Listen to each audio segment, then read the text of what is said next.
Un médecin sénégalais identifié comme Dr Falapaye a tué ses 3 enfants avant de se donner la mort.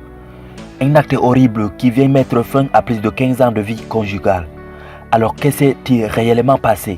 Découvrez tout dans cette nouvelle vidéo. Mais tout d'abord, si vous êtes nouveau sur la chaîne, n'oubliez pas de vous abonner et d'activer la cloche de notification pour ne plus rater aucune de nos prochaines vidéos. Alors bon visionnage.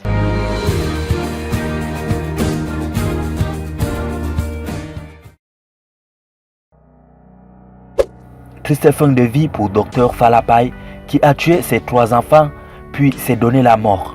Le drame a eu lieu le samedi 6 novembre 2021 soir dans son cabinet de dentiste à Sacré-Cœur. Avant sa mort, le docteur Falapaye a laissé une lettre d'adieu dans laquelle il décrit les raisons de son acte.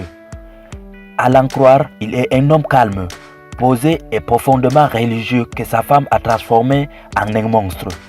Dans cette lettre de 10 pages, il qualifie sa femme d'orgueilleuse, rancunière, nerveuse, caractérielle, ingrate, méchante, manipulatrice et malhonnête. Sa femme aurait mis en avant sa famille au détriment de son époux, au point de le priver de sexe pendant 42 jours. Mais persuadé que le mariage était sacré, il n'a jamais demandé le divorce. Pour ne pas avoir une descendance issue de ce mariage sans amour, où le docteur se considère comme une roue de secours, il a décidé de se tuer et de tuer tous ses 3 enfants.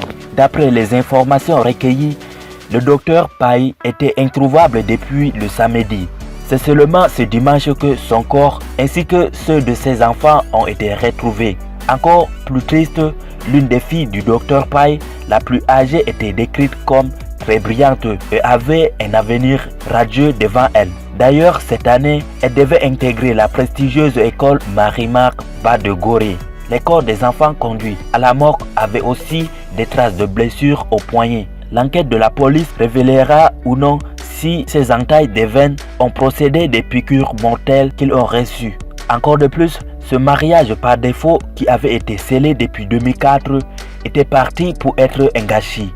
Les caprices d'une femme qui avait mis en avant sa famille au détriment de son époux au point de le priver de sexe pendant 42 jours et plus à l'aise dans la défiance avait fini par le réduire en lambeaux.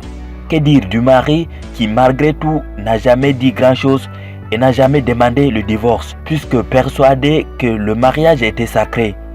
Il a préféré agir, prendre ses responsabilités puisqu'il ne fallait pas qu'il y ait une descendance issue de ce mariage sans amour, puisque considéré comme une roue de secours.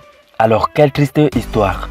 N'hésitez pas de nous faire part de vos réactions dans les commentaires et de vous abonner surtout si vous découvrez la chaîne pour la première fois.